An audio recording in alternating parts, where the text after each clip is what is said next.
We interrupt this program. Nah, it sounds better when he does it. We interrupt this program to bring you Courage, the Cowardly Dog Show, starring Courage, the Cowardly Dog. Abandoned as a pup, he was found by Muriel, who lives in the middle of nowhere with her husband, Eustace Bear. But creepy stuff happens in nowhere. It's up to Courage to save his new home. Stupid dog, you made me look bad. Yeah, what was your childhood?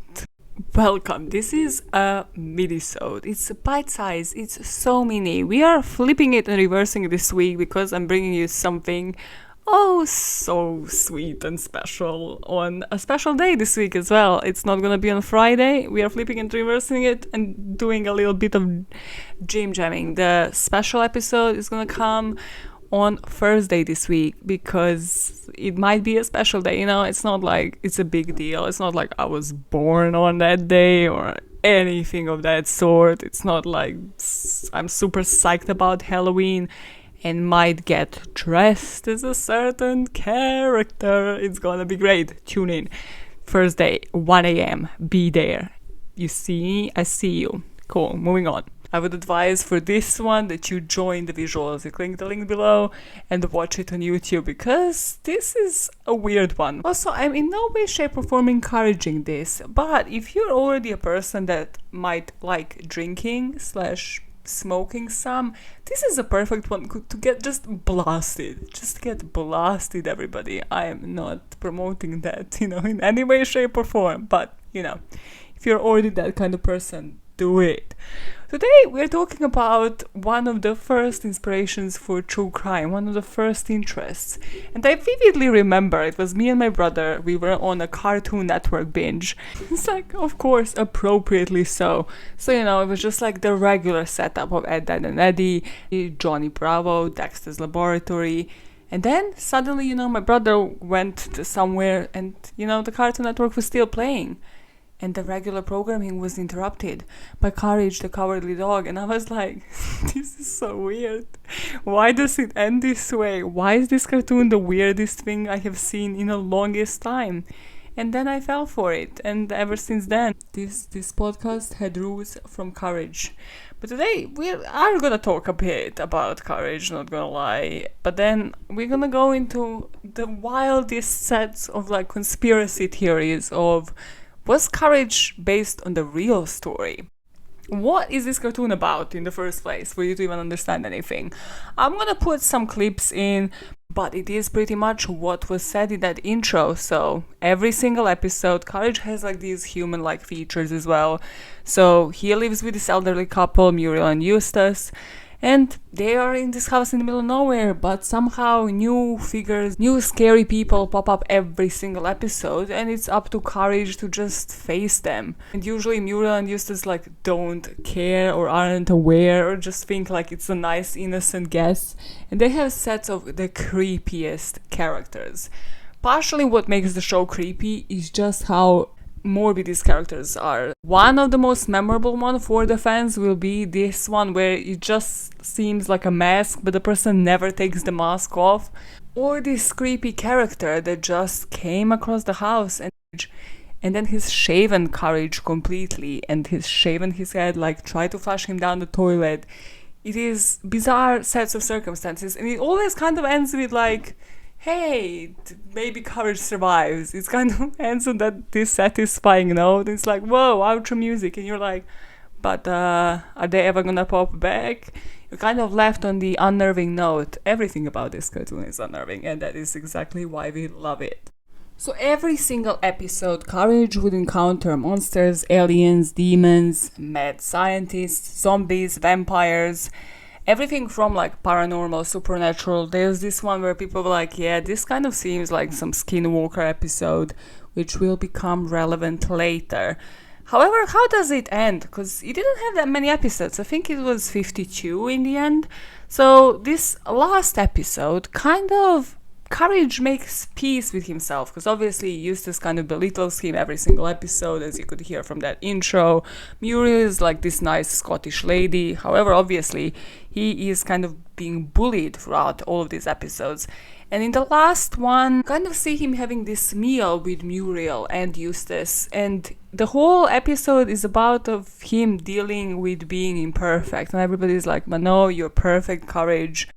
And even the ending sequence kind of just says perfect. And you kind of end on like a happy note, considering it's Courage the Cowardly Dog episode and no episode ended this way. So why are we even discussing today whether this was based on a true story? It sounds pretty unrealistic, doesn't it? Dogs don't just go away and save their owners and save the world, Maja. I know. But there are a couple of things. I mean, mostly slight conspiracy theories, but a couple of things that maybe kind of tickle your mind. You're like, hey. So the first thing is this image that I'm going to share on the screen that I have seen, and that is that the middle of nowhere is an actual place in New Mexico. So this elderly couple that owned the house with their dog apparently witnessed a set of strange incidents. And they once reported even seeing a creature that they identified as a skinwalker. As you remember, there's this episode on Courage, delving into that and portraying this one character very similar to a skinwalker. But after reporting what they have seen, the family disappeared under strange circumstances, and only their dog was found. Now, we're gonna go back into this because this is actually factually kind of incorrect. But then when I read that there is a house in New Mexico, I was like, okay, cool, where exactly in New Mexico? And then I went down a Reddit trail, and you know that if an episode goes down a Reddit trail, it's gonna be weird because I never use Reddit for research. So, do you remember Truth or Consequences? Does it ring any bells from the early days when Motive was still the name of this podcast? Yeah. So a lot of people have speculated that, yes, this was based on a true story, and it was based on David Parker Ray, the toy box killer. Yeah, that piece of work. I'm not gonna go into details of David Parker Ray's case. You can always listen to it. Basically, he was charged with kidnapping, with sexual torture, and eventual murder of 3 children. The connections with this story is that David Parker Ray lived about 7 miles north of Truth or Consequences. And it's more about the predatorial similarities. So what were the strategies that the predators, that the villains in the Courage the Cowardly Dog have applied? That kind of applies to David Parker Ray. You see where this conspiracy is going? So all of them try to win sympathy from the family with this sub-story to be allowed to enter. So it was always like, hey, I'm actually, it's like there always had to be a reason for them to actually be in the middle of nowhere and just be like, oh my god, well, now where else do I stay? You quite literally live in a place that's called nowhere. They will be tricking the homeowners with these promises of money, movie deals. Eustace would always fall for that shade, like, oh yeah, of course, he wants to leave. He is grumpy as fuck, like he wants to leave this stupid dog behind. And then they would usually cut the phone lines and offer help, and then act like, no, they were great all this time. They totally didn't just torture Courage for about 20 minutes. However, of course, when you check this out, you're like, this is so loose, like, this is actually not even making sense. So this one, yes, does sound super loose. However, there's 2 other more credible ones. One of them is skinwalker theory. So, however, there's not that much known about skinwalkers in general. So, from what we know by now, New Mexico skinwalkers are defined as these humans who have crossed over to the dark side. Kind of like signing a pact with the devil, let's say. So the similarities with Courage the Cowardly Dog, you could say, are that they are changing forms. So kind of all of these villains, I mean, first of all, how are they there? For 52 episodes, there's 52 different characters. How do they find it? What if it's all one same person, just changing shape? But also, skinwalkers take interest in a human before attempting to convert them. So it could be this obsession with the strength of the humans, the lust of their beauty, but they will stalk for many months before making any moves. Now, courage episodes didn't really lead to any resolutions, and at times they kind of made you believe like it was all in your head. You know, were these people shifting? Were they ever there? Did this really happen? Because they didn't kind of lead anywhere. And Eustace and Muriel still believed them, so were they really evil? This brings us to the third theory. Okay, this is a conspiracy story in itself, but it's where this episode is currently gonna lead us to. And that's a story about William and Margaret Paterson. So this couple kind of was actually living, yes, in a cottage in the middle of nowhere, and they did have a pet. However, that pet was Tommy the cat. So they didn't have a dog, they had a cat. Remember how I told you there was a real house? Yep, people have actually lived there, but they had a different kind of pet. And the wife, Margaret, again was described as this warm, friendly, caring, petite. Does it sound like somebody? To a certain degree. Cool. I get what you mean. Listen, let's just animate. Amuse me for a second, okay? Let's just say that this is correct. And William was not the nicest person. He was just described as a grumpy old guy to everybody that lived with them. And he wasn't even like that old. Kind of like Muriel and Eustace. Yes. The two of them were last seen in March 1957, after this neighbor brought some Girl Scouts cookies to them. This neighbor, Jerry Cash, felt unwelcome, probably because William was a bitch, and just left soon after bringing these cookies. And she kind of described the whole situation like Margaret wasn't really happy this time as well. She was just unhappy, and then William it kind of seemed like he came in the middle of the argument. And well, he was the last person to have ever seen them.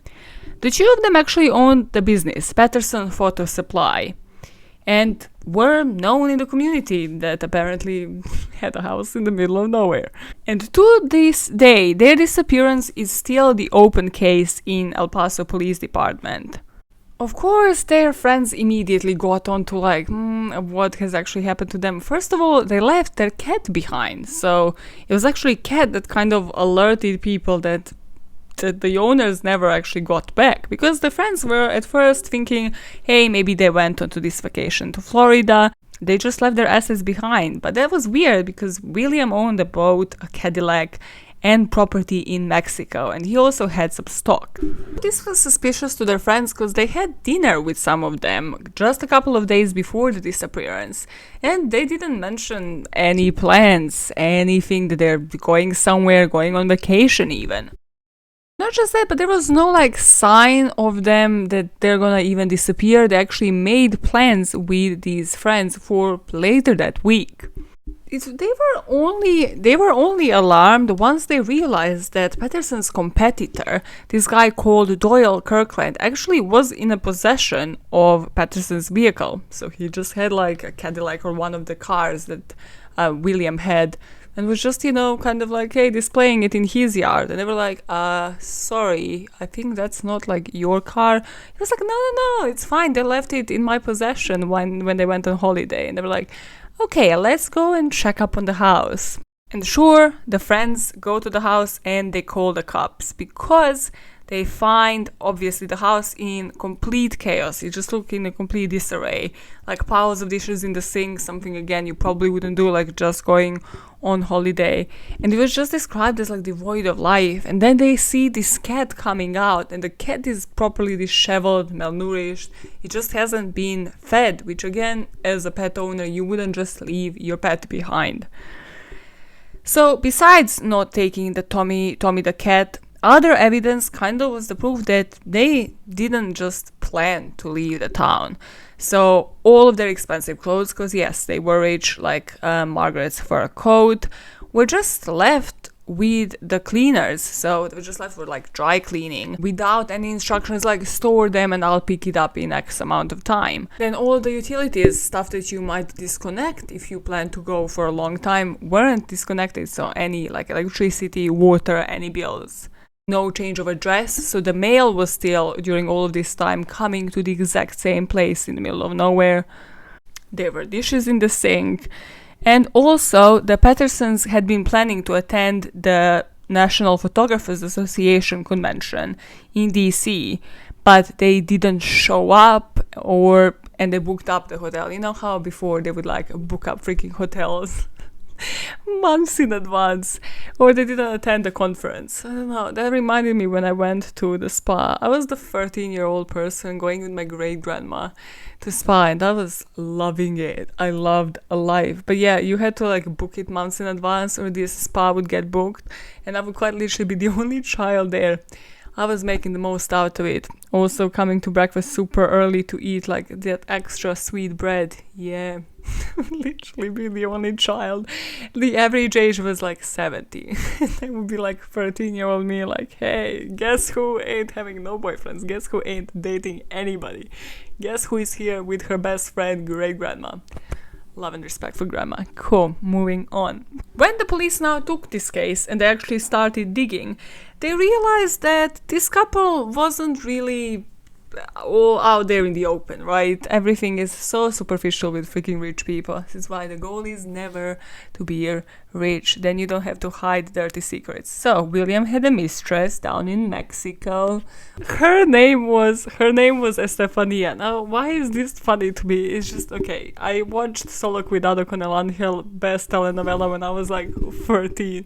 No, I was 15, 16 when this telenovela was showing back home. So it's like a Mexican telenovela, and it had the weirdest names. Like the main characters were Marichuy and Juan Miguel, and I was falling for that love story. Not saying that I wasn't, but yeah, they were just like Estefania, Candelaria, which again is like might have as well named her Candelabra, you know. But when I heard the name Estefania in that series, I was like, yeah, this is not like a real name, but yeah, apparently it is. Also, it reminded me of another thing that happened at uni, and this is when we, you know, stereotype like, oh, what would that person's last name be based on, you know, wherever they're from. So in the UK, they'd be like, oh yeah, well, you must be named like Harry or Tom or Ben, your last name must be like Brown or Scott or some weird shit. Well, I had this Venezuelan friend at uni, and she got super triggered. I mean, this guy was a bitch, this professor, but anyways, he kind of just did not remember any of our names, but yeah, he just kind of screamed from all the way across the corridor. He's like, hey, Gonzalez, can you come here? And she was like, first of all, she didn't even want to turn around, because of course her last name was not Gonzalez. So she kind of did like just to see who the hell is Gonzalez, because we don't have a Gonzalez in journalism. And then it was like, oh, me, yeah, this is totally great. You see, do better, people. If you suck at naming names, then just don't presume. Be like, hey, you girl that is doing the essay on that, I'd rather be you girl than you being like, yo. Then you be messing up my whole name and history and stereotyping me and putting me in a box. Cool, moving on. What the fuck? He had a mistress, and Estefania was also questioned. Also, Margaret's family was questioned, and it came to light that her parents didn't approve of William to begin with. So they made her choose between him or them, and well, she chose William and moved on and has never seen her parents after that. But now they kind of didn't get anything from this family. So they're like, oh, I mean, this is desperate now. This case is gonna go cold. And it did, but not before somebody happily volunteered all of this information. And that is, you guessed it, that neighbor that had his car. Yep.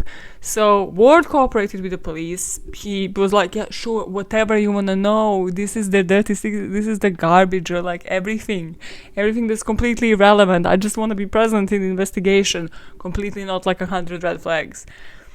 So he said he had a lot to say about William, not so much about Margaret, but on William he said that, yep, he recalls this again irrelevant event where William got drunk in Juarez, Mexico, and picked up a fight with a waiter. And it turned out that, yeah, and he was the one that told them about the 20-year-old mistress. So this girl, first of all, looked super young, and then second, like the waiter was getting really weird vibes because of the age difference. So they actually refused to serve her. And then, yeah, he like fought with the waiter. It was like, yeah, this tells you a lot about this guy's character. And they were like, sure, whatever.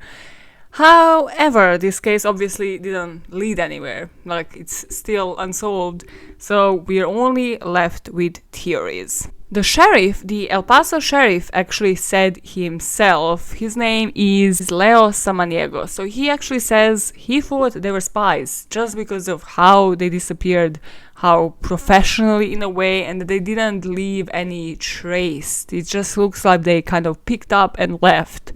And he said the Russians, or whoever sent them, probably told them to drop everything and go back. Some people said that they had seen Patterson take photographs of Fort Bliss and of the military shipments of the trains that came here. Ooh, speculation.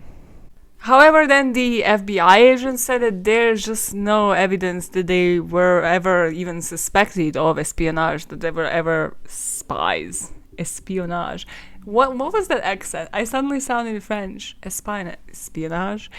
Let's not say that word ever again. You know, the spy stuff. Yeah, espionage, but the English version of it. Cool. But then William's dad said something interesting, and he said his boy has done this before, so he always knew that Pat and Margaret would take off someday, but he figured it would be in 4 or 5 years. So what does he mean? He said he made his living doing sleight of hand tricks, basically like he was a crook kind of thing.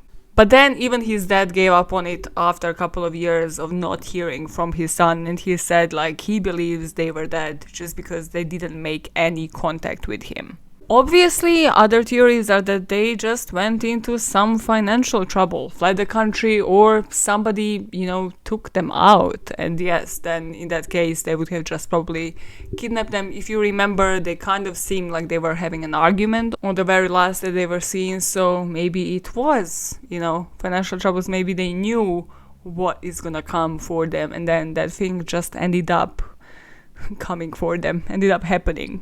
Then obviously there's another theory, just one looser than the other, that William killed Margaret and fled the country, or that Margaret found out that William had a mistress, Estefania, remember her, and that she killed him and then fled the country. But again, there's just no proof of them ever actually leaving the country in any way, unless on top of that they were also spies. But then there's a more believable theory, more human-like, let's say, not like, hey, they were abducted by aliens or maybe they were spies. One day, the couple's accountant, Herbert Roth, received a telegram from W.H. Patterson, which was wrong because he knew that this is immediately suspicious because William's middle name didn't start with an H. William's middle name was Duncan. I love how accountants knew these things back then. I mean, they should kind of have a copy of your passport, so they should know even right now, right? What do I know? Oh, life. And he was instructed to sell a home owned by Patterson and act as a business manager for their photography business. And then he was to use that money from selling the home to support the photo business as well as to rent out their house for 9 months. After that, he was instructed to hand off the business to none other than Doyle motherfucking Kirkland. Remember the guy that was in the middle of that whole investigation? It was like, hey, actually, I know Patterson's. Hey, forget about the fact that I'm the business competitor. So how weird. So it's like, sell everything because you know the business, right? You are the accountant. So sell every little thing. Make sure you make the most money out of it and then pass it on to Doyle. Smart man, Doyle. So maybe it was a lot more human that people have suspected. Maybe it's just somebody else has been plotting this for a long time, and now when he's like, okay, now I'm in the clear, they have interrogated me, they have cleared me, this is when I attack. Now obviously the police is looking into this telegram, into like where it came from. So for starters, it was ordered over the phone, which means that there's no handwritten original in existence. Which again means anybody could have placed the call to Western Union office in Dallas. I mean, it might as well mean that it was the couple that was just in that area at the time. But then, why would William put a different initial of his name? Surely, if you want to make sure that your assets, that it's you sending the telegram, that your assets are kind of distributed in the right way, you wouldn't put a mistaken initial of your last name. That's again, this podcast, this episode is off rails and it's cool. But this is again a really smart thing, like unlike picked up from Crime Junkie and their rules, but this is a smart thing to have like different ways of basically telling people things. Like with me, because I'm always paranoid, like I have like a code kind of line that sounds really innocent, like something normal that normally people would say, but you yourself wouldn't. So for example, if I was ever to get kidnapped, yeah, I have a line that I would say. But yeah, obviously I'm not gonna say it now. But like when we covered Kaczynski last week and he had like eating cake and having it chew, something like that. Like think of an expression or something even on a daily basis, like just being like, hey, how you doing? And like maybe you wouldn't word it that way.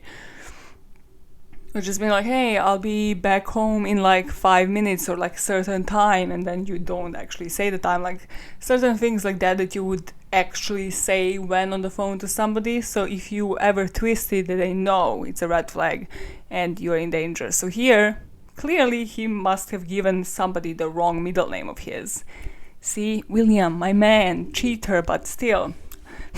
Cheater, but let's forgive him for a second. After that, everything went dead, so they were seen in New Mexico several times, but they were officially declared dead in 1964. And how does this tie back to courage? Well, the urban legend going around is that the true story of courage links the missing couple with sightings of skinwalkers prior to their disappearance.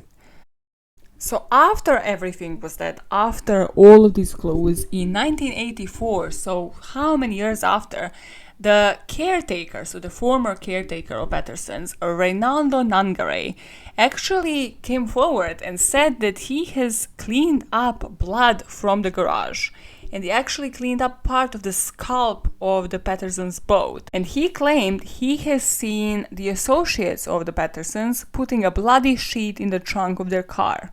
And the reason why he never said anything earlier, because he feared deportation at that time, because he was undocumented back then.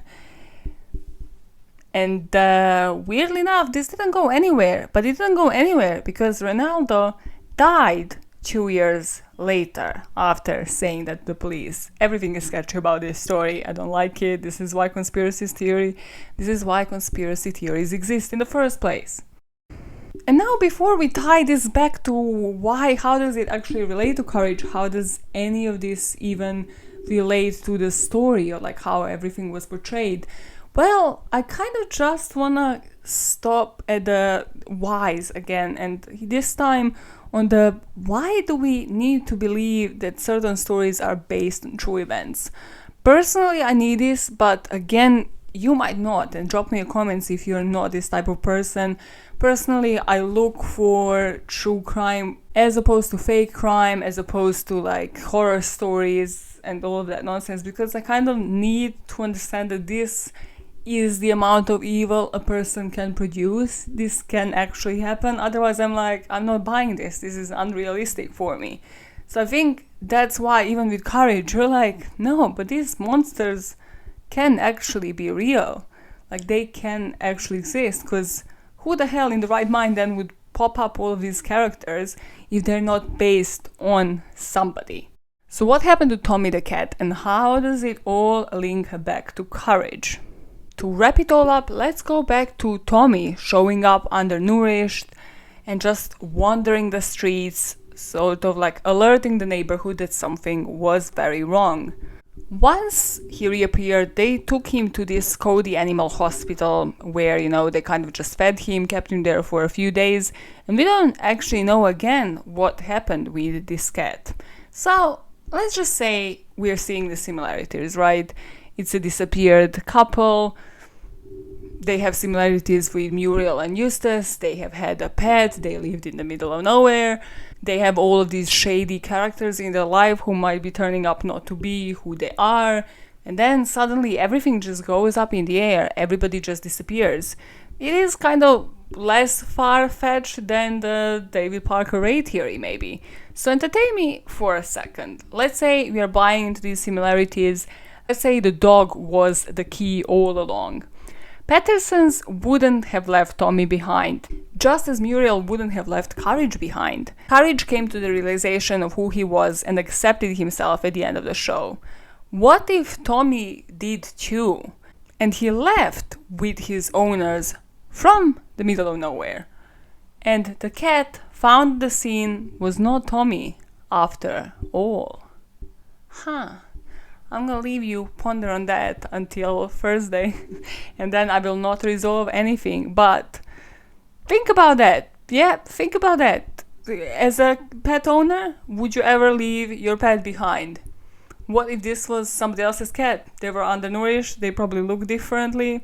Would anybody have even noticed when they haven't seen the owners for months? Don't forget to subscribe on Apple Podcasts and Spotify and also YouTube. Everything is gonna go visual really soon. It's a more personal experience for everybody then. Everybody can leave comments, make recommendations, you can actually have visuals, and we can start actually building this community of making the world a better place, one motive at a time. But until Thursday, when I'll see you, special day, special episode, be there. And definitely make sure you subscribe on YouTube, because this is gonna be very visual. But until then, keep saving the world the way Courage would have done. Good. Bye, fuckers! Oh, dropping the mic. Oh, dropping the mic. Oh, dropping the mic. Oh. This is burning my hand, burning my hand. Oh, Who let the tits out? Who let the tits out? Who?